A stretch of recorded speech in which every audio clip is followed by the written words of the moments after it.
Cabinet मंत्री विक्रमादित्य सिंह का बयान यूसीसी को लेकर बोले विक्रमादित्य सिंह, कांग्रेस ने हमेशा सभी वर्गों का प्रतिनिधित्व किया है, हम एक रूपता में विश्वास रखते हैं। तो वहीं बीजेपी को लेकर विक्रमादित्य सिंह ने कहा, बीजेपी को सभी को साथ लेकर चलना होगा।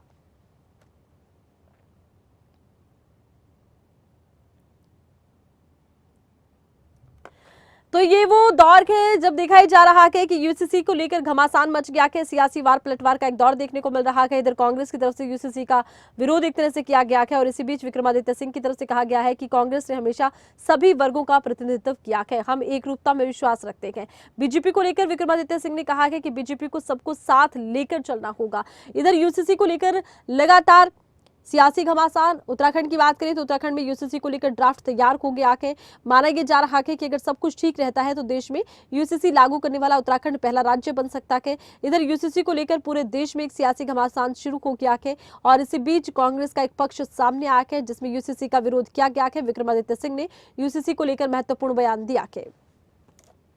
देखिए, Congress party has always represented all regions, all castes and all segments of the fabric of India. जो भारत का संविधान है वही कांग्रेस पार्टी का संविधान है। कांग्रेस पार्टी ने हमेशा हर क्षेत्र की आवाज़ को मजबूत करने का आज़ादी से लेकर आज तक प्रयास भी किया है और उसमें सफल भी हुई है। जहाँ तक यूनिफॉर्म सिविल कोड की बात है, हमने इसमें ये कहा है कि we believe in uniformity of diversity. हम यूनिफॉर्म यूनिटी देश के अंदर होनी चाहिए, उसमें कोई दो राय नहीं है। But at the same time there are people of different regions, different castes, different linguistics who also are very much part of the country. इसलिए कोई भी कानून लाने से पहले किसी भी सेक्ट को ये नहीं लगना चाहिए कि ये कानून या ये लॉ हमारे खिलाफ है। There has to be a strong consensus building amongst all the parties concerned.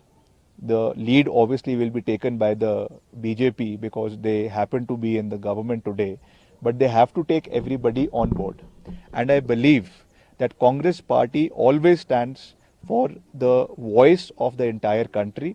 जिस तरीके से हमारे दो जो legal luminaries हैं, renowned advocate Dr. Abhishek Manu Singhvi and Shri Salman Khurshid, they both are leading practitioners in the Supreme Court, and they have also voiced their concerns. They have said that it can be implemented in the times to come, but the voices of the minorities or the people who think that they will be affected by it, their voice also should be heard. And I want to refer to the constitutional debates also. जब इसके constitutional debates हो रहे थे उस समय के जो हमारे गृह मंत्री थे सरदार पटेल जी, उन्होंने भी ये बात कही थी कि इसको at some point of time हमको इम्प्लीमेंट करने की आवश्यकता है और वो कॉल जो है वो अब आने वाली समय में सरकारों को लेने की आवश्यकता है।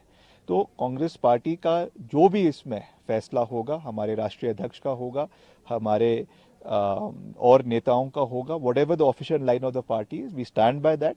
But we believe that the country should be united, the country should be one, whether it is Kashmir, whether it is Tamil Nadu, whether it is Northeast or whether it is Gujarat. But at the same time, I am also stressing on the diversity of the country. There are people from all sections of the society, all communities who also needs to be given equal representation. तो इतनी हमने बात करी है, and whatever I say, I always say it with a very clear intent and purpose. So we stand with what the Congress party says, but we also believe in the unity of the country with the diversity of the country.